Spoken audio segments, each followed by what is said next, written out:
Hi, in this AB Talk special on how to drive like a girl, I sit down with Amna and Hamd al-Gbaisi and we talk about their career and more so on the people behind this career and how they made it into racing.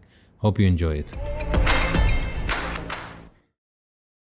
Ahlan. Ahlan. Hello, Amna, Hamda. Hi. So we start with my question, which is important to me. And I'll ask a lot of questions and you answer freely. So how are you really doing? We're doing good. Yeah, all good. One by one. I want to know. You go first. Okay. Yeah, I'm doing really well. Finished uni, finally. And yeah, I'm ready for the second semester. Not racing because of the budget. But yeah, I'm looking forward to next season, hopefully. And as a person, Yeah, I'm good. I'm doing really well, yeah.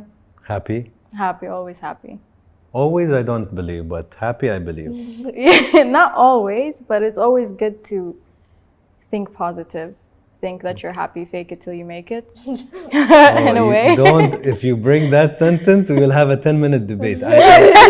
I don't like that saying. It's a very famous saying, fake it till you make it, fake it till. A lot of people say it and a lot of people preach it and train it. Yeah.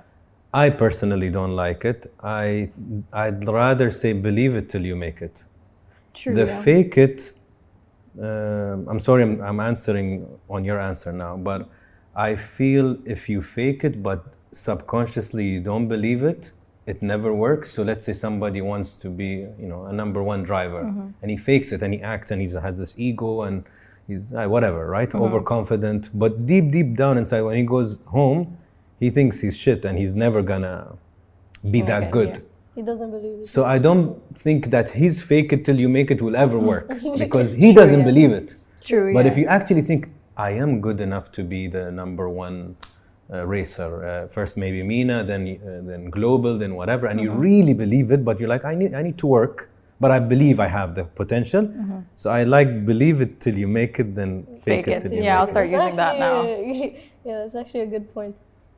You have to. As a racer also, Yeah, true. you have to have a subconscious belief in yourself because when you're in that car, not your father, not your mother, not your best friend, nobody's with you. Yeah. So if you don't believe you can actually race, Yeah, my dad has taught me like that a lot recently because I always had like low self-confidence when I'm racing, especially. So he's like, you have to believe you're good. You are good, so you have to believe it. Because sometimes I'm like, no, what if, all these doubts come around, and he taught me a lot. And also my sister taught me a lot because she was never like overconfident, but she had the right amount of confidence that helped her mindset and helped her like mental approach towards the races and all that. So yeah, I think that's a really good point that helped me quite a lot in my racing career also. So I'll add to your point. Yeah. Looks like I'll add a lot today, hopefully. But I think this conversation is that we should, add to each other. Yeah. On confidence, I was talking to my son, and he's 11, and he wasn't confident about something. And I was telling him that, he's like, look at you, you're confident, Baba. I'm like, I wasn't always confident. So confidence, even for you, Hamda, it's a muscle. So if I tell you ride a bicycle, you know how to ride a bicycle? You'll probably ride and you'll even put your hands away because you're confident, because you practiced enough. Yeah. If I come and try to drive your car, I'll not be confident. You will be confident. Me, I can be confident on this chair, but you put me on the racing chair, I'm not confident. Yeah, I need practice, I need time. So I think this is what people don't realize, is confidence doesn't come. Yeah. You don't see a footballer taking a penalty kick in a World Cup final just calm by luck. Yeah. No, it takes time. Yeah. Even Amna, I'm sure it took you time to reach that level that she said. Yeah, it took me a really, really long time, especially because I've been in the sport for like 7 years. So in the beginning, my confidence was very low. People were making fun of me because, I wasn't as good as everybody else. I didn't have that amount of training. So with time, I got better, and then that's when my confidence came. Like, I became better than the top drivers in the karting field. So yeah, with time, then I realized, I am good enough. If I could beat them, then I'm sure like in single-seaters, I could do the same. But single-seaters is a different story. I'll come back to you because you said we stopped at the fake it till you make it thing, that you're happy, but even if you're not always happy, you should act happy. And then you said fake it till you make it. So if we take you today, how, Amna's feeling today, how are you feeling? Okay, let's say out of 10, how happy are you? I would say 7.5. Okay. You're a point person. I am the same. And your well-being, how do you feel emotionally? Emotionally, I'm stressed. There's a lot going on, like with racing, with school, like university. I'm trying to work on something to get something done, hopefully in the upcoming future. So it's a lot of stress. I'm getting so stressed out. You see, that's a more honest answer. Yeah. And you know what's funny, Hamda? This question, no matter how basic it is, you can have a whole conversation just asking somebody, how are you? And really ask them, how are they doing? And it takes so much to crack people. Yeah, true. Because we're so conditioned to answer like, yeah, I'm good, I'm fine, of course, I'm good. Everybody gives you such a automatic answering machine answer. But when you really think, even sometimes I think we don't ask ourselves this question honestly. No, we don't sit down, we're like, how am I today? Exactly. Like, how am I really doing today? Am I stressed? Am I down? Is my energy up? Is my energy down? And then I think the more we ask ourselves daily that question, the more we are aware. Yeah. True. My turn. Your question. Same question for you. How am I? I'm doing okay. I just came back from a flight and I'm missing the racing atmosphere and all of that. But yeah, I'm happy to be back with the family, obviously. And I'm spending some more time with my brothers that I haven't seen in a while, also my sister. So to get back here and to, recreate the bond that we had before leaving. So I'm actually pretty happy to be here. So that's good. Almost a straightforward answer, but it's kind of true. So it sounds true. Yeah. Hers sounded in the beginning very automatic. If I ask you, who are you, Hamda? Who am I? How would you describe yourself?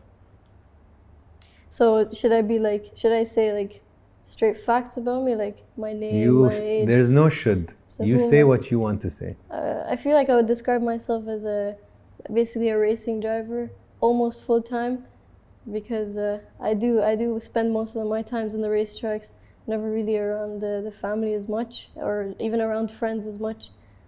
So I've done a lot of sacrifices for my racing career. So yeah, I would basically describe myself as a racing driver, committed and dedicated to reaching an ultimate goal that I had my mind to since she ever started racing before me. So yeah, that's what I would describe myself as. And you, Amna? Me as a person, I would say I'm very determined. I'm very passionate of what I do. Sometimes I'm overconfident and it's a really bad thing.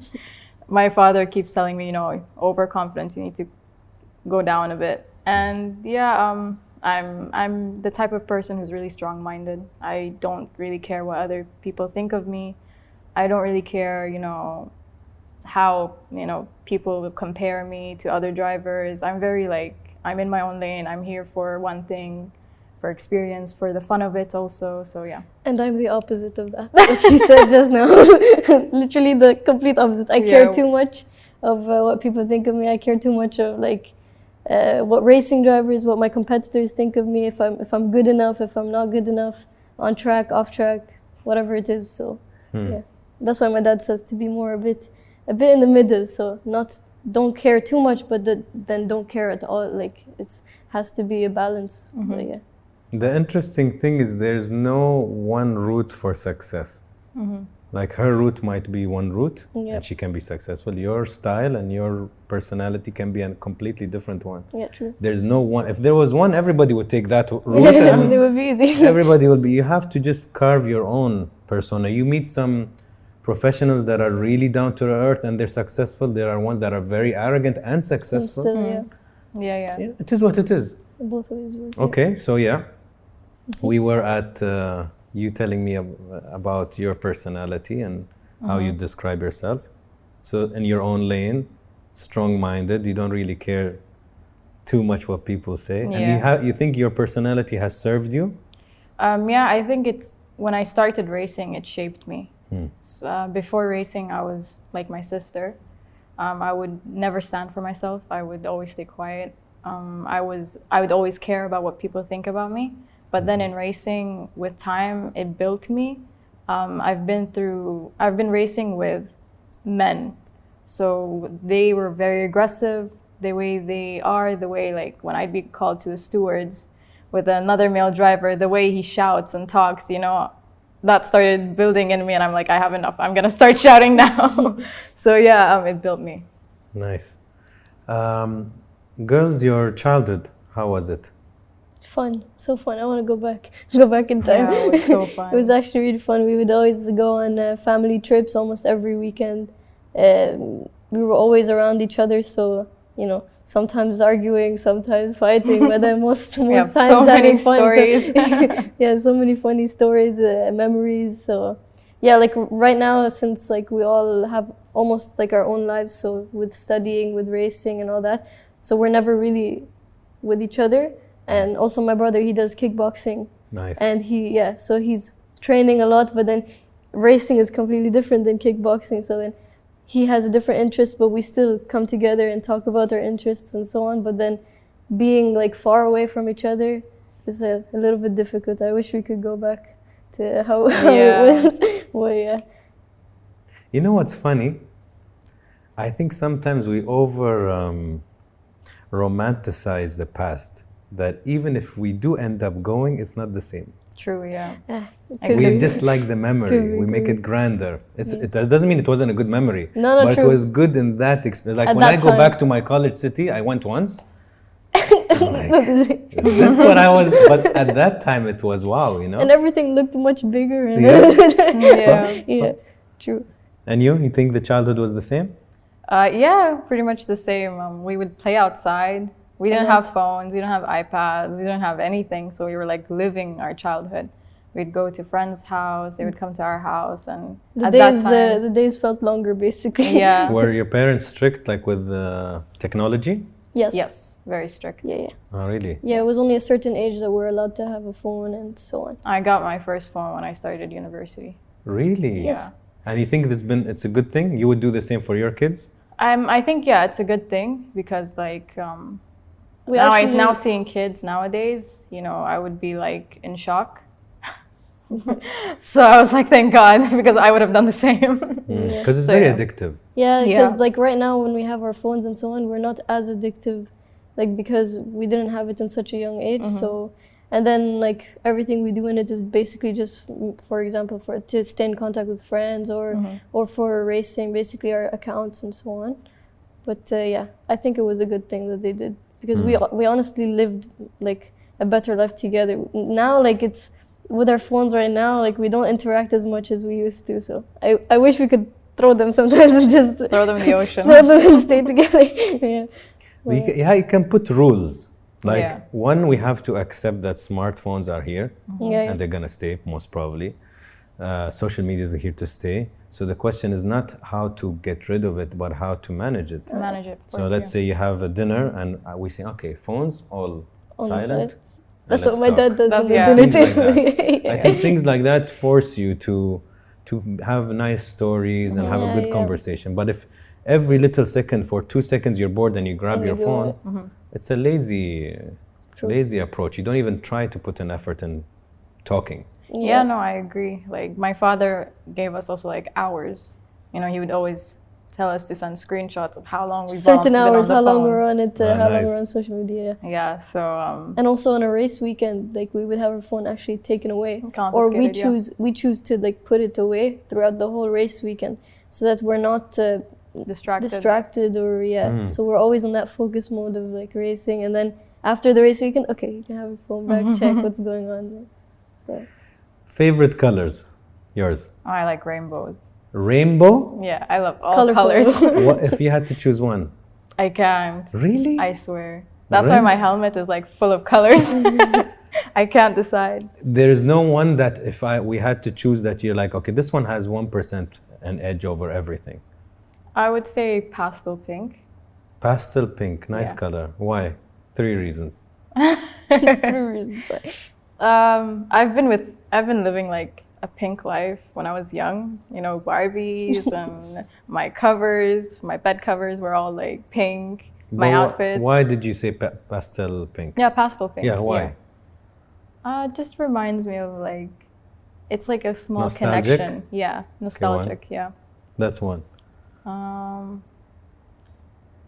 It's pretty to look at. Pretties too. And 3, I would say it goes with everything. Okay, adaptable. Adaptable, yeah. Red. I love the color Why? red. It's my team's color, first of all, in the racing. So we all have red suits, a red car. So I really like that color. Also, it's like a fierce color. It's, you know, fire almost. So I think it's a very fierce color. And third thing, honestly, I don't know, but to me it goes with everything almost. I don't Also know. adaptable. And it's a pop. Yeah, it's just a color that pops. So wherever you go, red is like, oh. So I think it's. So this question is designed to say how you see yourselves. So you said first one. You said for pastel pink, you did say adaptable. You said it's nostalgic, and you said it's pretty. So you see yourself as pretty, adaptable, and nostalgic. Oh, no way. Maybe you're the type that always likes to have, you know, good memories and whatnot.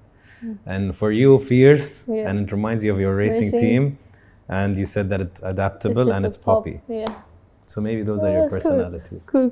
It's a good question. It's a cool way. Really nice. Yeah. So Amna, is it true that you are the first Emirati female racing driver?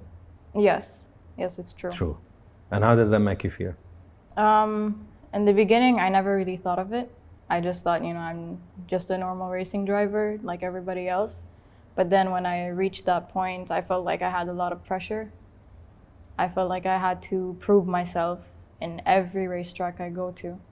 So yeah, once I reached that level, you know, first Emirati, and it hit my head, that was a lot of pressure. Is it good pressure? No, negative. No. Yeah. Why? Because going to the track, you know, you need experience, mileage, practice. And I was always the driver that just comes straight into the race weekend with no practice. So I would always try to push myself. I'd be like, oh, you know, in the beginning, I was faster than this driver in karting. How is he faster than me here? So I would like push myself, and I caused a lot of problems mentally and a lot of problems on the track, crashing. And yeah, it was really, really bad. And how did you manage? I'm still trying to manage because it's still a bad habit. I'm always trying to prove myself, and my dad, you know, is trying to calm me down. He's telling me, enough, you're not here to prove anything to anybody. But yeah, it's something that's really difficult to let go of. But I'm now trying to calm myself towards it. Okay. And girls, how do other females react to you both being racers? I think they find it very like different because we're Arabs, and it's difficult to have drivers from the Arab world. Like you don't really find much racing drivers like racing on a high level. There was like a few from Morocco and so on, but it's really difficult to find you know, drivers from the Middle East or Emirati in general. So I think they find that very like different, and also when they know about our culture and the way we grow up and so on, they find it very like astonishing. So I met a few female drivers also when I was racing in Europe. So and also they're very shocked as to how we were able to adapt to racing and how we're actually good enough to be racing there, because like growing up here, like the karting isn't a high level, and so to be able to go to Europe and also perform well and gain and get results, it's surprising to them. So but we interact with a lot of other female drivers, and I hope more get into it, because there's really talented girls who are able to achieve many results. It's just the opportunity has to be there, and yeah, as soon as we get more opportunities, more drivers will come. Like my dad also said, like ever since we started racing as Emirati female drivers, there was a lot of Emirati female drivers who were calling and asking to start in karting, and also a bunch of my friends were asking me how could they start and so on. So it's a good thing that I see more people starting to get comfortable with the sport, it's not something that's surprising anymore. Oh my God, girls racing. No, it's something that's getting a bit more natural. So. Yeah, I agree. And for you, let's say women in general, would they look at you weird? When I first started karting, I started before my sister. In school, everybody like judged me. They were like, it's a man's sport. Why are you doing it? And, you know, they'd start saying things that has nothing to do with what I'm doing. But I just kept on going. I'm like, this is something I enjoy, something I don't, something I love. I love doing. I love racing. But then I learned that from there, I'm not supposed to tell anybody who I was. So once I went into uni, I didn't tell anybody what I did because I don't want that to repeat itself. The same questions, the same like, oh my God, she's this because she's racing. So in the beginning, it was difficult, but now people are starting to open up. People are accepting new things that are happening and changing. So now people are more praising, and girls are now like sending me messages. How can I start? How can I begin? I want to take interest. I want to start going professionally. I want to be like you. So now I see it like now girls are actually taking interest in this, as before nobody was really interested in it. They were more like criticizing it. Yeah, I want to add to that too. Like in school, when I first started after my sister, the people, my friends didn't believe me. Like I told them I'm racing. They're like, okay, yeah, okay. No, I'm really racing. So then it took them a while for them to believe me in the beginning. So then when they saw like different things like on the internet, like news about me, like having podiums in karting and so on, they're like, Hamda, oh wait, you're actually racing. Yeah, okay. And then they were like, oh, it's cool and stuff. And then they wanted to join in and so on. So it's a bit different from her, but like, it's just the idea of racing was so abnormal because it's just not famous here in the UAE. Like racing is not something that's really famous, and not a lot of people do it. So it's not like football or horse riding. So yeah, that's why I think they didn't believe me at first. But then as soon as they saw the news, they saw some things about me. They were, oh, okay. and so they also wanted to go karting with me and so on. So. Yeah. How about men? How do men react to you being racers? Oh, we get underestimated a lot. You get underestimated a lot. Yeah, okay. Especially at the track one time. We had to coach a few people in karting. And there was one guy, I was supposed to teach a shifter kart. And he would look at me from up to down like, and judging me. And he'd go up to my coach and be like, you're giving me this girl, she knows how to drive. And he's like, yeah, she's good. And then the guy's like, whatever. And then I was like, okay, follow my line. And then he's like, no, I don't want to follow you. I was like, okay. And I just went out and I pulled away, like maybe overlapped him 3 times as well. He came back and his jaw dropped. Okay, teach me now. And I was like, okay, teach me. I was like, okay, finally. But yeah, we get underestimated a lot. I think there is that, but then also as soon as you put the helmet down and start to compete with them, they start to gain respect, especially if you're good. They gain respect towards you, and then in the end they see you as another competitor there. They don't see you as a girl driving.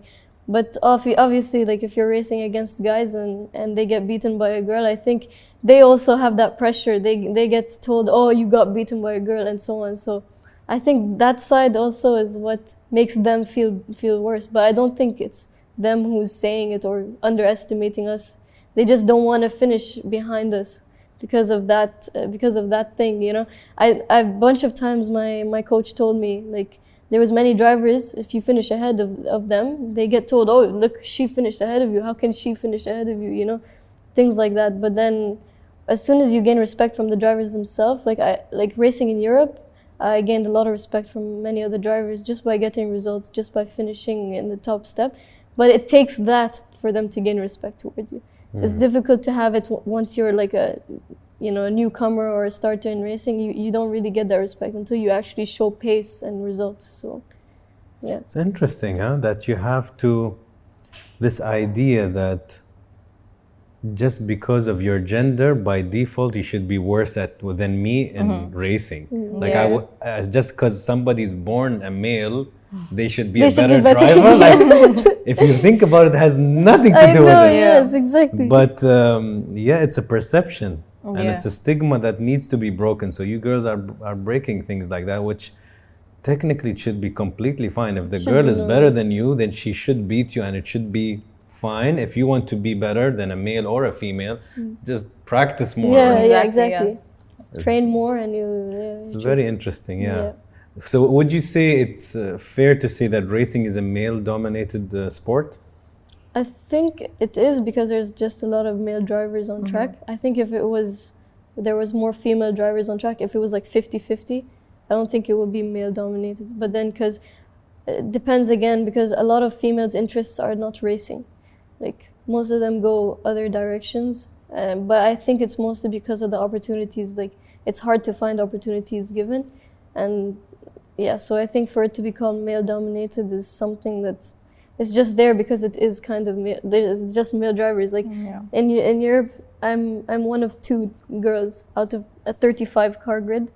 So Wow. yeah. Yeah. So it's only 2 girls and then 35 other guys. So Like then there is one girl per championship. it's very like, difficult to find. If there is a girl, it could be one girl per championship. So it's very difficult, Yeah. for women to get in this field because of the budget. It's a really That's expensive the second sport. time you mentioned budget. Yeah. It's difficult to sustain, I guess, the sport. Yes. It's a very expensive difficult. sport, yeah. Yeah, I know that from Netflix now. After watching Expensive. Formula One, very expensive. Yeah, and after you, especially incidents also that you have on track, then the cost to repair your car. It's high, huh? Yeah, really. That's high. why, like, when I'm racing, especially in Formula cars, I really am cautious when driving because I really don't want to damage. I don't want to take a risk to damage the car. Yeah, but that can also affect you as a racer, right? True, yeah. Because It's if you have, tough. if you have like a lot of backup and you know that you have the money there, so if you take a risk, it's not a big issue because then you're like, okay, I can fix the car, it's not a problem. So- So I'll try to brake 10 meters later. I'll try to go on the gas a bit earlier before the corner or something. So, yeah. Okay. Amna, you would say you got into racing and the support of your family was a big factor? Yeah, of course, because my mom took me abroad as I was younger, so I couldn't really go alone. So my mother would come, she would take me to practice, and then the race weekend. So she was always there for me, coming back and forth. And yeah, my father also, he helped me find the sponsor. He also helps me in the race weekend. He would come. When he couldn't, he would watch online. So they were really, really supportive of what we do. It's interesting because I'm curious about also your parents' perspective, that to have your daughters, which usually are, especially in our Arabic communities, where they're overprotective Yeah. of their daughters, and we need to protect them and not hurt them, and also to let them go into a very male-dominant sport where men will be intimidated or offended quickly, or they want to bully you off the track or whatever. It takes a lot of confidence and risk and guts for parents to say, no, I think it's okay for my daughter, whether it's an Arabic society or not. I want, and funnily, it's a world issue, not even an Arabic society. true. That racers are very rare, Yeah. female racers. So that's what I'm curious about, that your dad and your mom, what made them, take that leap and say, you know what, no, I want to push my daughter in a field that's not even... Yeah, it's because our dad was a racing driver himself. Yeah, I and read. so, yeah, like racing in GT and so on around the world, he really loved the sport. And when he saw the passion in my sister, she really pushed him to start I an was academy pushing and to him. race. Oh, really? Yeah, yeah. Oh, I heard He him. was unsure about it. I overheard him on the phone saying he was going to open an academy for Emiratis. So once I heard it, I was like, Papa, do it! Come on, do push, it, do push." it. Every single day I would go up to him and be like, come on, push it. Let's start an But academy. what got you into it? I actually got the spark from him, from my dad. We were doing gymnastics before that, so we were more passionate in gymnastics. But then my dad, traveling, and when he'd come, he'd bring drivers for dinner, and the way they talked about racing, like oh my God, it's amazing. It's like a fantasy. So I was like, I wanted to try it. So yeah. So in a nutshell, would you say, girls, that the support of parents, either one or both if you're lucky, it's crucial for somebody to follow a certain passion or a career? I think it is because they play a big part. When you have the support to them, then when you're doing it, you feel like, okay, I'm doing it because I have an approval from them, and at the same time they're there behind me. Even if it goes wrong, you know, like they're there to help me. But then if you're on your own and your parents don't approve or things like that, it's not easy to start or to even get to a high level. So Hamda, why do you race? Why do I race? Well, first of all, it's fun. I enjoy it a lot, and I also started because of her. Actually, I saw her do it, and she got a lot of like, you know, her personality changed completely. Like she started to be more aggressive, but at the same time she was more fun. Like she was like always active, always, you know, oh, let's go to the track, let's do this, and I wanted something like that. I tried everything else, didn't feel the same. I didn't want to copy her at first because I was like, okay, if I do that, you know, it's kind of basic, like following my sisters, like everybody does that. But then I was like, okay, I tried everything. I tried swimming, I tried dance, like hip hop dance. Didn't like it at all. And then I tried I was quite good, yeah. But then also with her gymnastics, like she started before me. Then I went behind her gymnastics, and then I was like, I don't want to do the same. And then like after watching her for like a year and a half, her racing around, I was like, okay, you know what? Let's give it a go. Even if I'm not good enough, we'll see how it goes. And then from like the first practice, the first test, I enjoyed it a lot. Like the speed and everything is so fun. And then I realized how she was feeling. I was like, okay, this is nice. Let's start. So then, yeah, from there, just build up basically. And for you? Yeah, for me, the first time was fun. Like playing rentals with my dad. Well, he was supposed to coach me, but I would always, you know, play with him. I was much lighter, so I would always get away ahead of him. It was so fun. Like it's a different experience. You get a lot of adrenaline in it. Yeah. So that's the reason why you do it? Yeah, the adrenaline and it keeps you busy. I think it keeps you like, especially if you're so passionate about it, then you feel like you're like working towards something. Like I didn't want to work towards something I'm not passionate about or not dedicated about, you know. So it's nice to have like, okay, racing, I love it so much. I have so much support. Obviously, the more you go up the ranks, the more pressure you have because you're like, okay, I need to get results, I need to do well. But the enjoying is still there. Like you still enjoy the sport because you love racing, you love competing. So, yeah, I think that's one thing. Okay, I have a question, Hamda. Yeah. If Amna and your dad weren't into racing, would you be a racer? No, No. I don't think so. No, because after I saw her is when I started. Not even my dad. I know my dad was racing, but I was like, no, that's not my thing. I'm never like gonna enjoy it, but I'm never gonna be good at it. That's the first thing that came to my mind. Because obviously you can enjoy something, but then if you're not good at it, like it's kind of like something that you don't want to really do. So yeah, that's one thing that always crossed my mind. I'm not gonna be good at it. I'd rather not.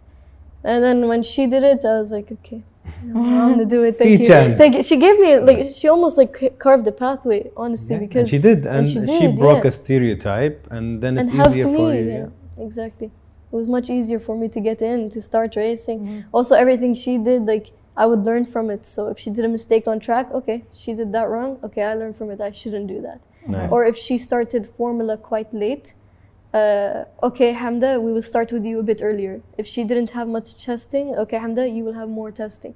So it's almost like I learned from her at the same time. Yeah, I was a lab rat. The first ones have to be. Yeah, the first ones are the ones who get hit the most in business or in anything in life, and then the next one, it's easier. It was much easier for me. Amna, when was the last time you did something for the first time? Something for the first time? I tried everything. We didn't go skydiving yet. Oh, yeah, so when was the last time you did something for the first time? The last time you did something for the first time? Confusing question, was it? That's a good question. When did we do something for the first time? I don't even know. I think we were much younger when we tried everything. It can be eating something, it can be traveling, it can be sports, it can be... What did we even eat yesterday? Drive in a foreign country. Okay. Oh, right. That was my first time. Nice. Where? We were in Italy, so I did road trips, and I would Yeah, take her to to my the team. racetracks and so on. Nice. Yeah, it was fun. Hamda? The last time I did something for the first time. Mm. Wait, I actually ate something in Italy. Do you know brasaola? Yeah, of course. Yeah, I had it for the first time. Oh, really? Yeah, I never wanted to try it because I don't know, the way it looks just scares me. Yeah, I would always tell her, "Come on, let's eat." She's She like, always "No." makes me eat it, but then I'm like, no. And I actually tried it and I liked it. I told you. Surprisingly. But yeah. So, girls, what are you afraid of, each of you? I actually am afraid of this bug. No, I'm serious. I'm serious. There's this bug that comes out in the spring in Italy. It's called a cimice. They call it a cimice. It's freaky, I swear. It's so scary. That's the first thing that comes to my mind when I think about fear. But if it's something like personal, then I'd probably say like failure, or that's something that scares me. But yeah. But like something that's there is that bug. It's scary bug. I need to Google the image of this bug now. Yeah, you should. It's called a cimice. Cimice. Cimice. Amna, what are you afraid spiders. Spiders. Yeah, I hate spiders. of? Okay. She has a snake as a pet, and she hates spiders. I don't believe snakes are pets. She has to. No, I don't think they can be. Oh, really? I have a rule. That's not If a you open a door and the pet leaves and doesn't come back, it's not a pet. That's my rule. Yani if you And put if you can't really pet a it. cat will come back, a dog will come back, a horse probably will come back. True. A snake will be like, Peace out. doesn't even come back. So how is it a pet for me? Yeah, true. Yeah, but it's just me. I don't know. She I loves saw this. my uncles, they had snakes. My dad brought one when we were younger too. And same thing. It disappeared for 6 months. But then we found it.